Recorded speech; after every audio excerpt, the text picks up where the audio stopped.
Hi guys, and welcome to Glory Week, where we have a very, very special episode lined up for you today. And that is because we are marking a very, very special Perth Glory anniversary. On the 4th of April, it will be 20 years to the day since the 2004 NSL Grand Final between Perth Glory and Parramatta Power at Parramatta Stadium. Now, it was a remarkable game, a remarkable story, and who better to tell that story than someone who was front and centre with the travelling Perth Glory fans that night, and indeed has been front and centre for just about every Perth Glory event since 1996. It is, of course, the inaugural president of the Perth Glory Shed Supporters Club, Mr. Bas Hanna. Bas, thanks very much for joining us. Oh, very welcome, Gareth. It's a pleasure to be here. We're in a lovely spot. We are in, is it Applecross technically? Mount Pleasant, Mount please. Pleasant. Yes. Sorry, Bas, I've offended you already and we haven't even started. Now, before we get on to the grand final, mate, could you just tell us about how your own personal involvement with Glory began and how it developed by the time we got up to 2004? Yeah, well, my wife and I went to our first game against, Olympic, and we were staggered, not so much about the standard of play, but about the atmosphere at the ground. It was electric, and for all of those people who've come from Europe, it reminded us of the days of growing up and being a teenager and going to football games. The atmosphere was just electric. The other thing that really excited us was the team was mostly local boys then, and we felt very proud to have a team of local boys playing in the league. So that was the start, and I would keep on going, and we'd meet the same people there in the shed and think up new songs and all that type of stuff, and it grew from there. Until it was a few years 2000, we formed a club, a supporters club, and then from that we decided to venture on going on an away game, and I think it was about 15 of us went on the first away game and then 30 odd going on the next. We thought, this is great fun. This is really good fun, and so that's really how the club started and how we started to travel to away games, and we developed a real passion for it. All right, so let's fast forward a little bit to 2003, 2004. Now, Glory come into the season as reigning champions, having finally got it done in the 2003 Grand Final. Won the league by 6 points from Parramatta. What do you remember about that regular season? Yeah, what I remember that sticks out of mind, don't ask me the scores against all the other teams, but I think we played Parramatta 4 times that year and they beat us 3. And whenever they beat us, they always looked like they were going to beat us. Right? One game they gave us a 5-0 thrashing in that same season, just a week before we won it. And we were sort of thinking, oh, this is the team to beat, we're going to struggle against this lot. But we'll see how we go. And as it was, it didn't happen on the day. So was it odd, even though Glory have won the league, was it slightly an odd feeling to be technically going into that game as underdogs? Glory Shed supporters never ever think we're underdogs. Never, goodness me. Underdogs? That's a word that doesn't appear in our vocabulary, right? I think we've had, this is our 21st tour this year. I think we've lost about 17 of them. Well, we're still going out there as favourites. That's true. So underdogs is not a word that comes into our vocabulary. But we did admit that Parramatta had beaten us and beaten us well during the season, so we'd have to come out with something different for Grand Final day, and we did. So the game's played on a Sunday. We'll come to the ins and outs of the match itself shortly. What do you remember about the journey over and the pre-match activities, which I imagine were long and enjoyable? I can still remember walking down, the line towards the plane, and a friend of mine, Mark Johnson, said, "We're going to do this lot. You know that, don't you?" And I said, "You really think?" I said, "Yeah, I'm sure we're going to do this lot." A few people heard that, and a few people more confident. And as I said, we were always a confident bunch to go away with. And I think the camaraderie supported that, and the singing and all that type of stuff. We were always welcomed wherever we went. So we would go in pubs and make a hell of a noise, not cause trouble, but make a hell of a noise. So we're always welcome. So we had a confidence about us and a confidence in about supporting the team. So we thought the confidence that we had, if the Glory players can pick that up, we were always a chance against anybody. So, yes, we went in as underdogs, but we didn't mention that word.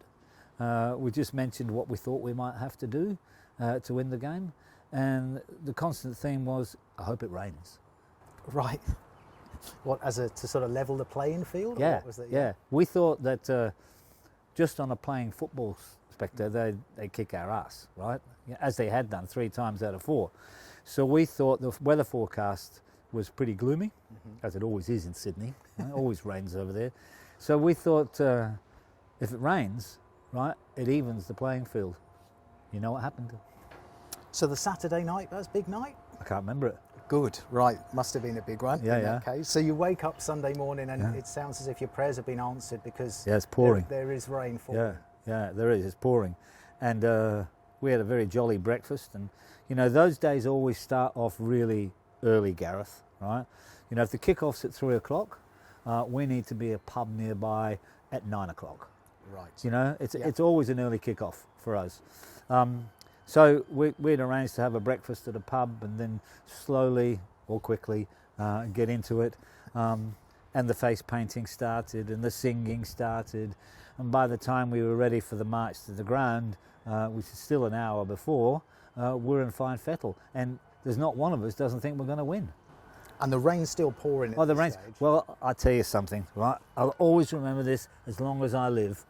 There was the travelling party that we had was 164, right? And we met up with a couple of hundred people from Sydney and Melbourne and all that stuff. So we had a reasonable crowd. And we were standing out there and it was pouring. And it was pouring into my hat.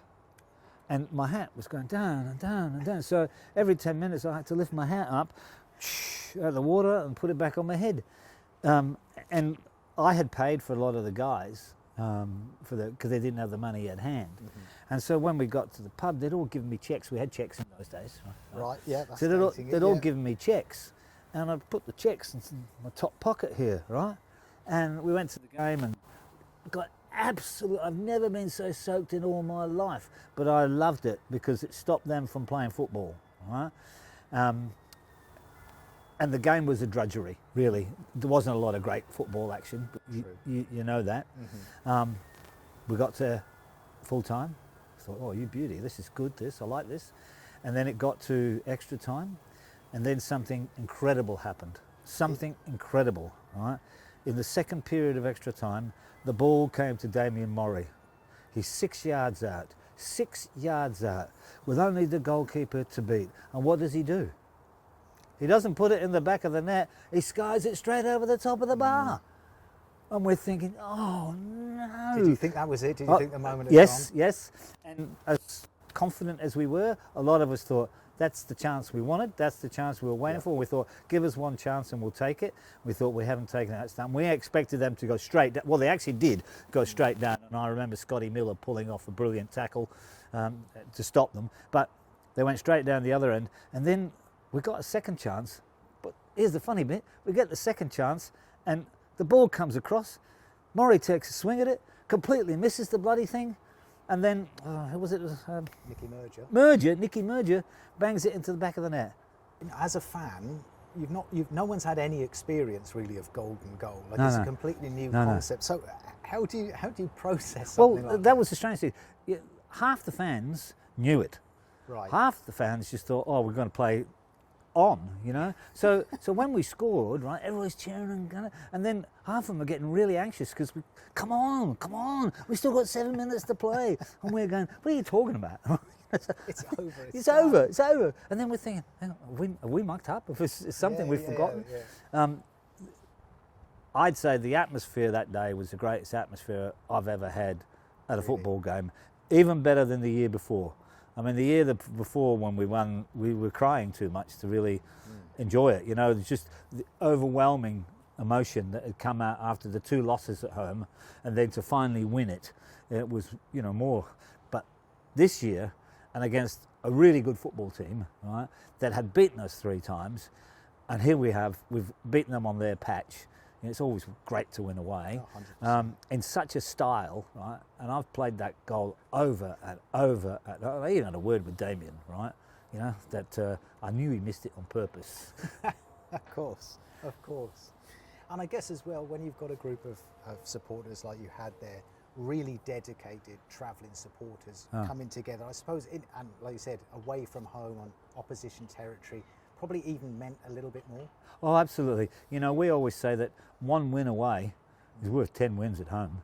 It's just the feeling of exhilaration that you get to win away, you know, and we always sort of sing that song, you know, we're winning away, you must be shit, because we're winning away. I knew we'd get a song out of you at some point. I knew we would. Well, let's, actually I was going to ask just before we go on to the sort of post-game, given the rain and the state of the pitch, were there any moments where you actually thought this might get called off here? Yeah, first minute right through to the 90th and beyond. I mean, that's the worst pitch I've ever seen. Yeah. You know, I would like to talk to some referees about whether they would have played. Yeah, it was impossible to play a passing game on that pitch. Yeah. It was lug up the field, lug back down the field.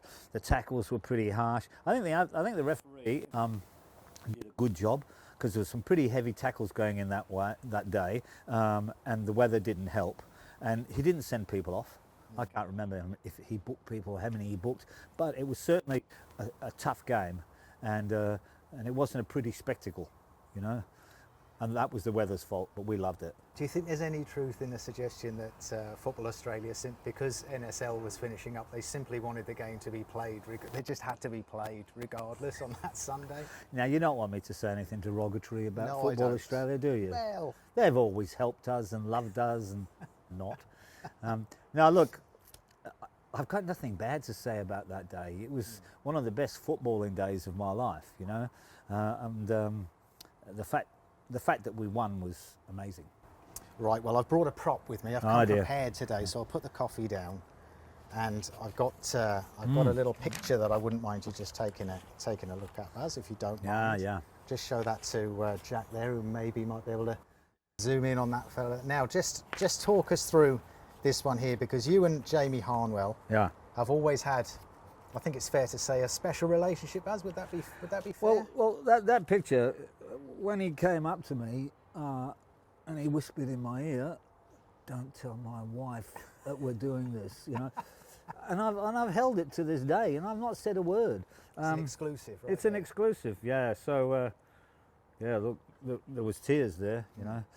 The thing about supporting Glory, you know, when they lose, you don't just go, "Oh, they lost," right? You go, "Oh, it hurts." Yeah. It really, really hurts. And something like that, a victory that you've been craving for such a long time, it's euphoric, you know.